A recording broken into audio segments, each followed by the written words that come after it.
साथियों, मैं बात बाबा साहब की एक स्टेटमेंट से शुरू करना चाहूंगा। जब बाबा साहब SC/ST की लड़ाई लड़ रहे थे, अंग्रेजों की हुकूमत थी, तो ये तथाकथित ऊंची जाति के लोग बाबा साहब को देशद्रोही कहते थे, एंटी नेशनल कहते थे।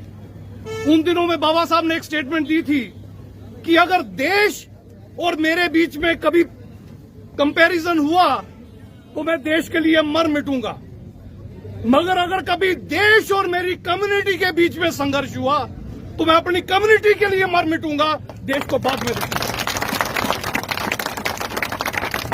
उसके बाद संविधान आया और संविधान में हमें हक हकूक मिले, लेकिन बड़े अफसोस के साथ ये कहना पड़ता है कि बाबा साहब की दूसरी स्टेटमेंट जब आप सुनेंगे तो आपको पता चलेगा हमने गलती कहां कर दी।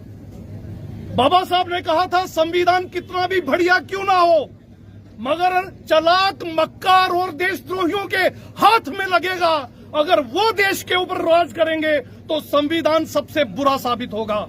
और अगर संविधान कोई बुरा भी क्यों ना हो, देश चलाने वाले लोग अगर देश के प्रति निष्ठावान, कर्मठ और देश के हित में काम करने वाले हों तो संविधान बढ़िया साबित होगा।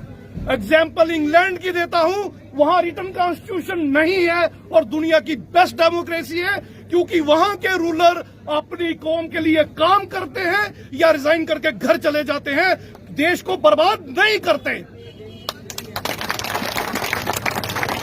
अब इस साजिश को आप समझ लीजिए, साजिश है क्या? ऐसा नहीं है कि SC/ST OBC के बच्चे नालायक हैं, बिल्कुल नहीं है। IAS की पिछली 20 साल की लिस्टें निकाल लीजिए, रिटर्न में SC/ST OBC टॉप पे होता है। 250 नंबर होते हैं इंटरव्यू के, और इंटरव्यू के मेंबर जो होते हैं, इंटरव्यू लेने वाले, वो होते हैं अपर कास्ट के। 250 में से अपने वालों को देते हैं 200, 250, 240, और SC/ST OBC के कैंडिडेट्स को देते हैं 70, 80, 90। साथियों, IAS तो एक एक पॉइंट पे जाता है, एक एक नंबर पे जाता है, एक एक नंबर में हजारों स्टूडेंट रह जाते हैं। इस तरह से हमें पछाड़ा जाता है। तो रिजर्वेशन की जरूरत इसलिए हमें पड़ी। रिजर्वेशन में वो बाहर हो जाते हैं तो कंपटीशन हमारे बीच में हो जाता है।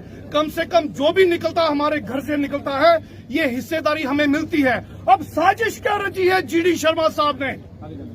रिटायर्ड जस्टिस GD शर्मा साहब, जो RSS के इशारे पे, भाजपा के इशारे पे, हिंदुत्ववादी संगठनों के इशारे पे, बैकवर्ड क्लासेस कमीशन की से रिपोर्ट पे काम कर रहे थे, जिनको शायद अपना बेटा हाईकोर्ट जज बनवा रहा है कि उनकी क्या इंटरेस्ट है, उनकी साजिश को समझिए। अब वो SC